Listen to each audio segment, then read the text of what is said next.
Hi everyone, Michelle here from the Creative Cove. I wanted to show you a quickie sketch video today on how to draw seashells. I had a couple of requests about seashells and kind of ocean themed views and things like that, so I thought we'd start with some seashells today. So as you can see, I've been doodling away as usual, playing with some different things like some white paint marker and some black fine liners.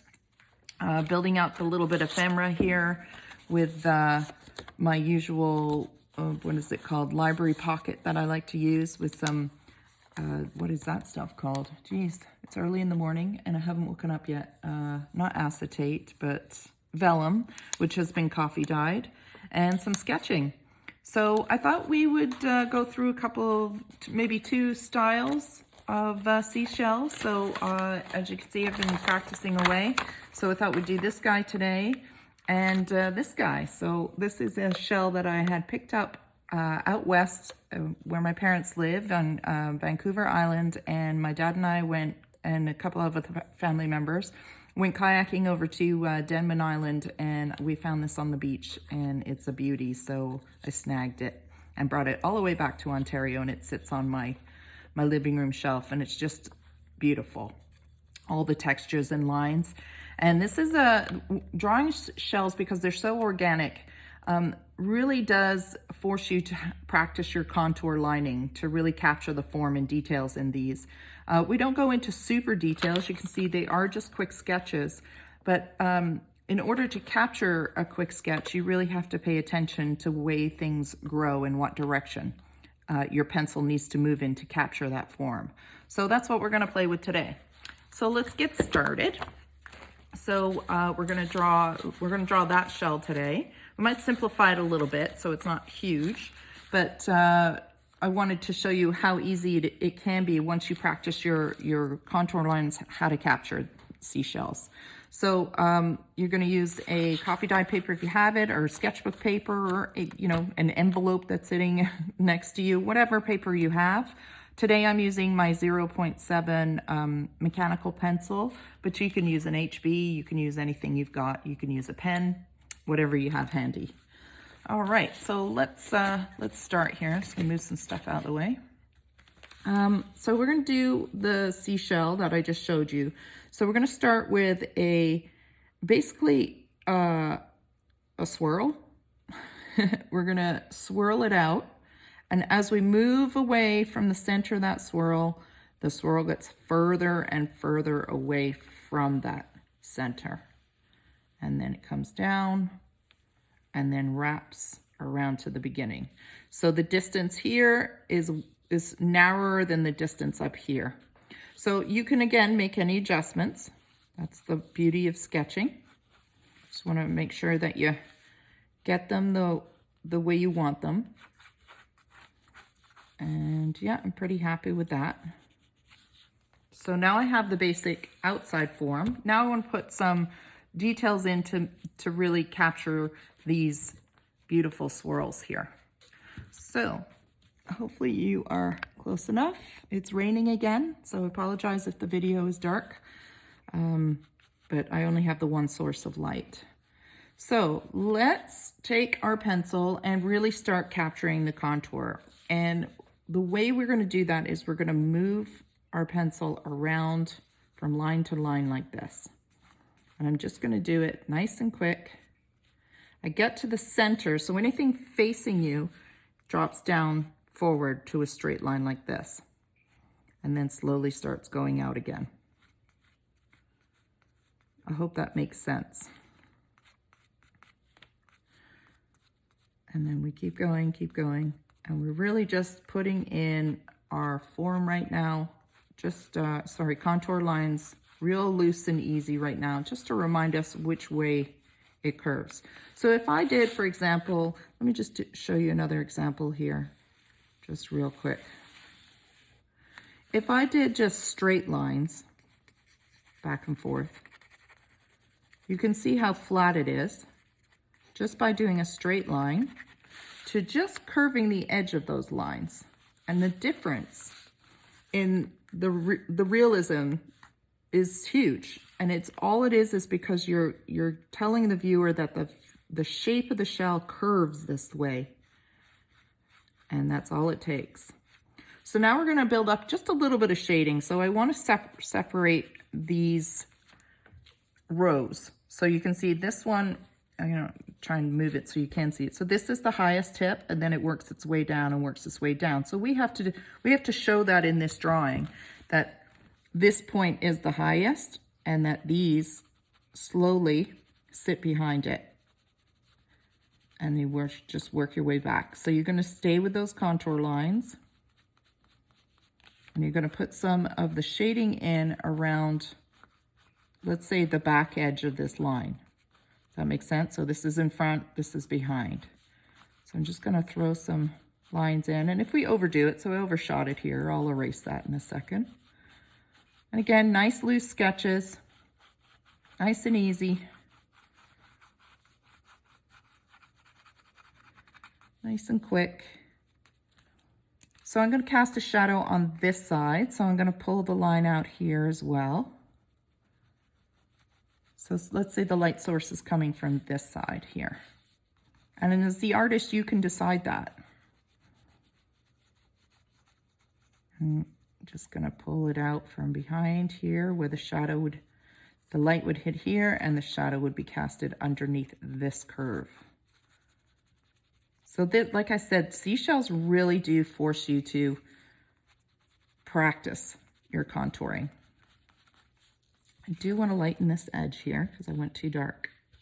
I'm going to lighten this line here too, because that's where the light will hit. So a nice thin line here. I still have to show the texture, so I got to put some contour line in there. Actually, sorry, it's going the wrong way. I want it to go this way. There we go. And again, just little minor adjustments on anything where you're, oh, I'm putting the contour line the wrong way, and you'll be able to see right away because it will look funny. I'm going to put a little shading in here. And then I'm going to put more on the bottom.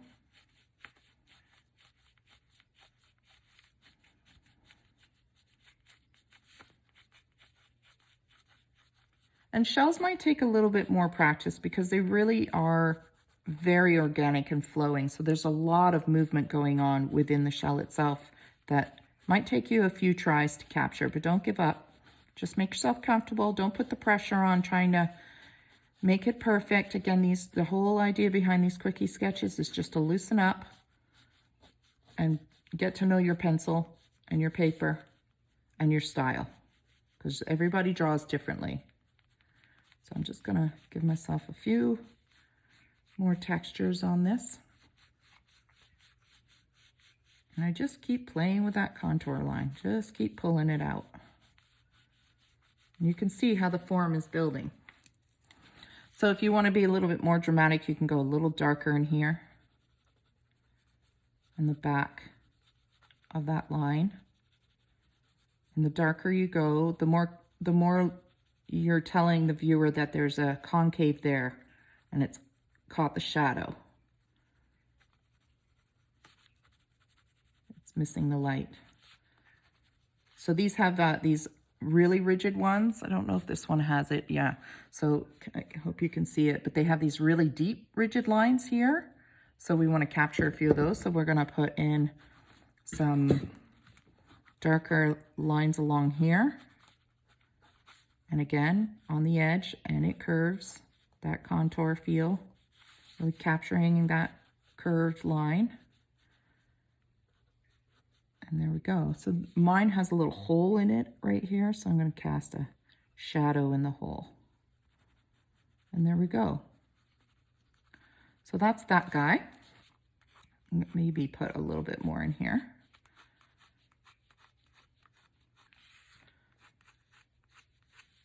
A little. There we go. So you captured the form in a nice quick sketch.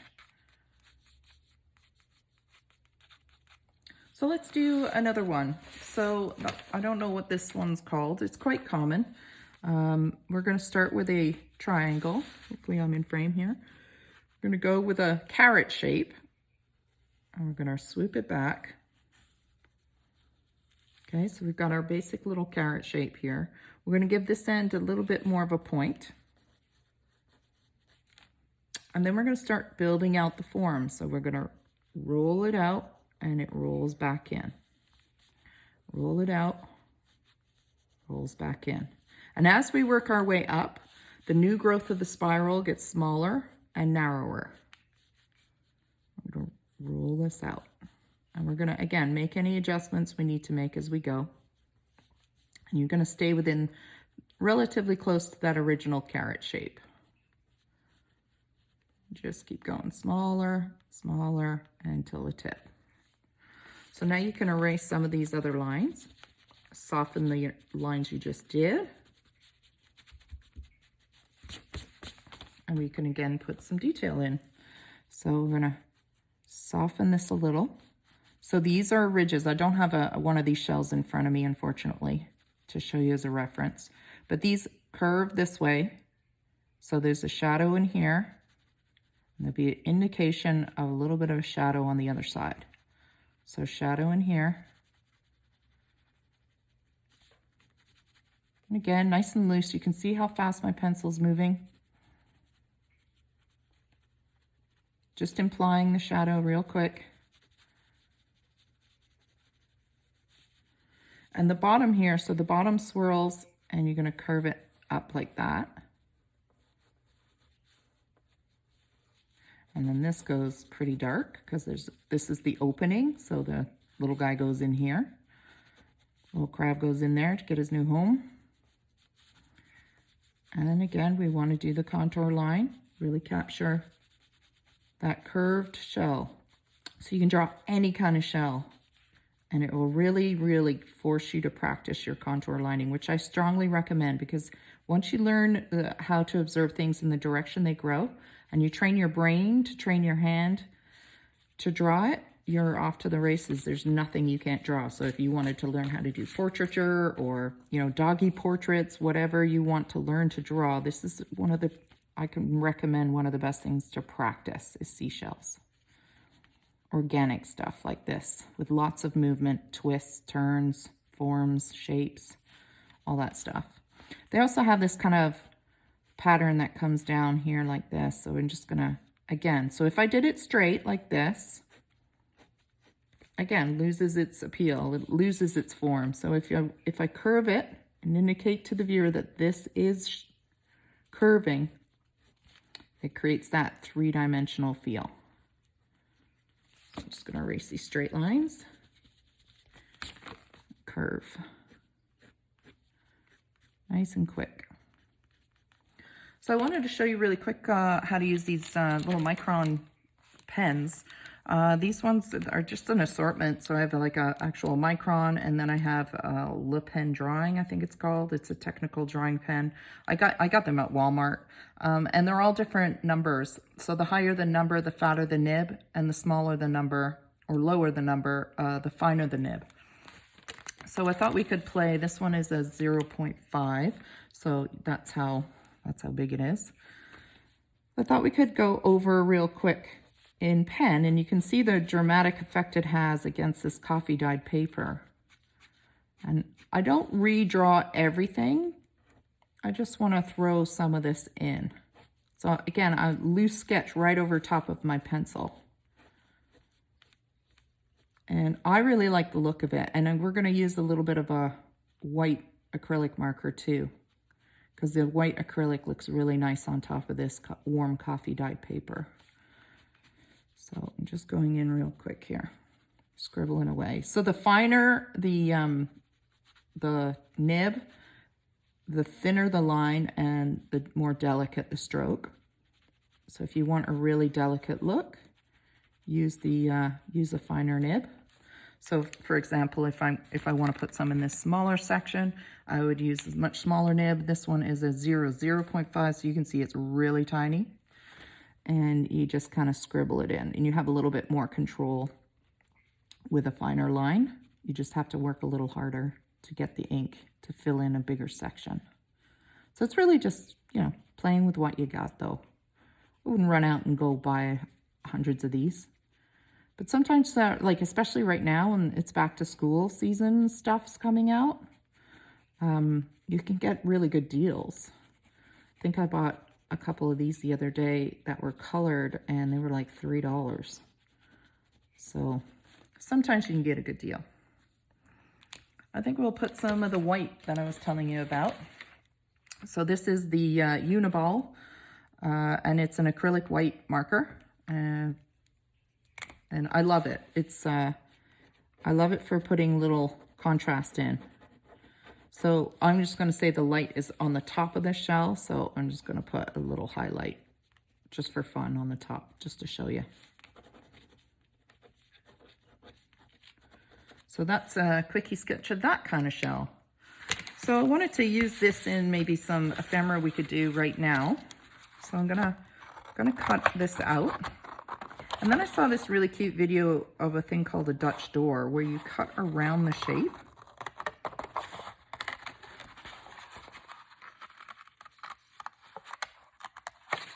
If I were to cut right through, I think it would be about here. Again, you can draw a line to make sure. And just to make sure you're getting the look you want. And then you kind of stick it down. I like to work in half pages, so let me just fold this in half.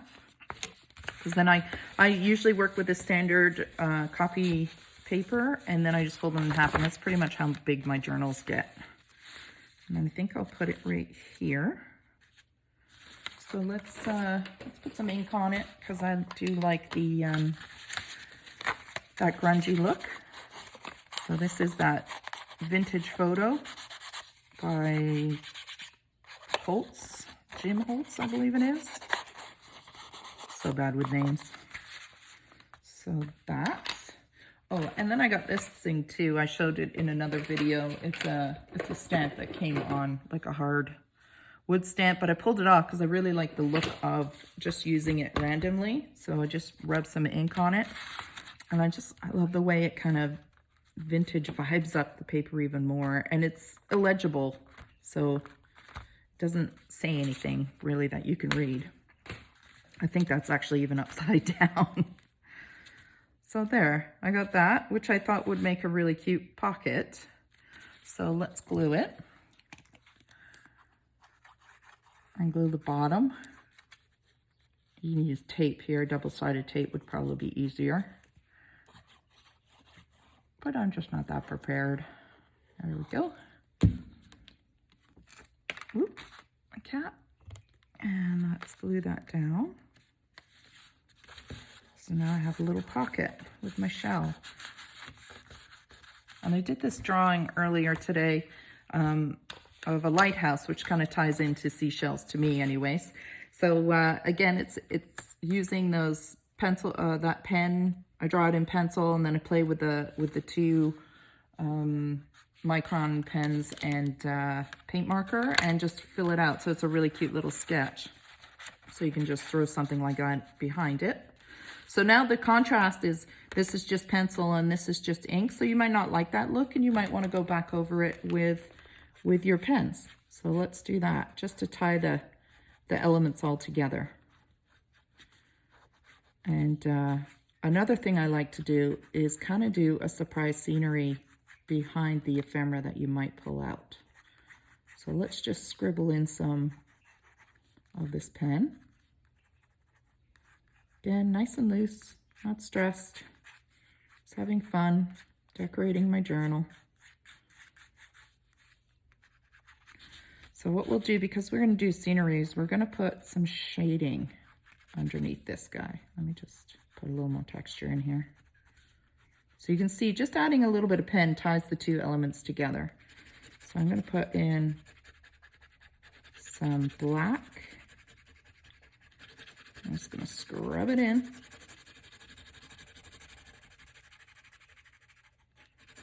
Nice and loose.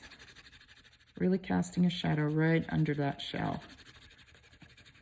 So the light is coming from behind now, on top and behind. And I have a shadow.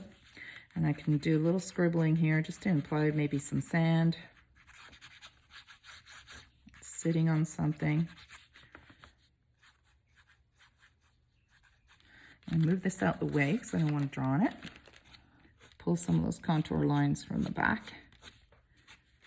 So I thought it would be kind of fun to do like a little scene on the back here too. So we can do some water. The water edge starts here. Pull that line over top of the pocket so it's not perfectly straight. And then here's some, again, real quick, real loose. And then we'll give ourselves on a horizon line. So I'm going to darken back here. Give myself maybe a little landscape in the background. So if you're into tropics, you can do little mini palm trees, whatever scenery you want. So I'm just going to keep mine pretty plain and neutral. Maybe I'm out west and by the Peggy's Cove where they got these really beautiful, smooth, beaten up rocks from the ocean. It's really beautiful out there if you ever get a chance to go to Peggy's Cove. Beautiful lighthouse. I love it. Anywhere in Canada is beautiful, I have to say. There, just something different. And then we can add the white. Where's my white? There it is. Just for more drama. So we'll do a little bit of white on the shell. So you can see, just scribbling it in. Staying with that contour shape though, don't change that.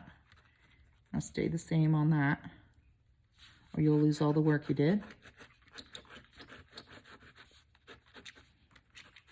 And then maybe a little waves back here. Little highlights in the sand. Real quick. I'm in frame. I wasn't drawing that all the way off the page. That's something I do.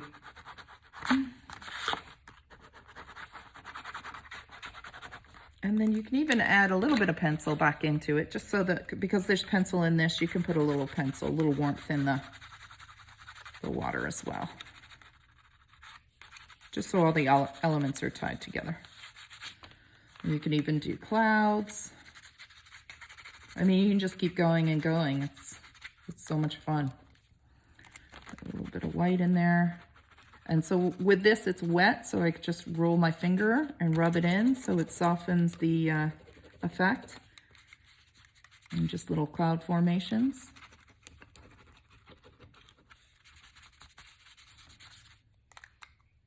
And little scrub, you go back to your real tiny fine liner and just put some clouds in there. Little wiggles. And then if you want, you put little seagulls in there. Why not? It's the ocean.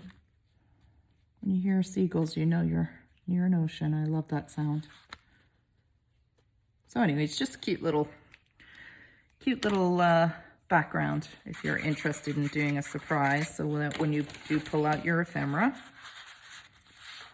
you have a nice background, and you can journal right in here too. And let's, actually speaking of that, let's add some of that stamped effect that we had earlier. This time I'll try and use it the right way up. It's hard to tell. Just a little, just to warm up. Since we've introduced that texture down here, it makes sense to add it to the rest. There we go. And I love that. I love the look of this. I don't know why. It's really pretty. And then I picked this piece of paper too. This is, I think, a piece of journaling, not journaling. This is what the original paper looked like. So I guess it's a ledger, but I really like the look of it because I thought it kind of looks like an old ship's captain's log. So, you know, he's writing down the details of what they did that day or what they saw or where they ended up, and then he's got bored and doodled on it. There's that idea. So there you go. You know, using your quickie sketches to create these really nice ephemeras in your junk journal. And I mean, nothing says how pretty a junk journal is when you put that kind of effort in. And like I said, the more you do it, the more often you do it, the faster you get at it, the more confident you get. And once you really start mastering how to contour, how to catch these forms, even something as simple as this, you're off to the races when it comes to drawing. So I hope you enjoyed today. I hope it inspires you to pick up a pencil and a piece of paper and give it a go. If you like my channel, please hit the subscribe button and share with friends, and hit the like button as well and the notification, because I'm always uploading kind of randomly throughout the week. So have a great day, guys. Thanks for watching. Bye.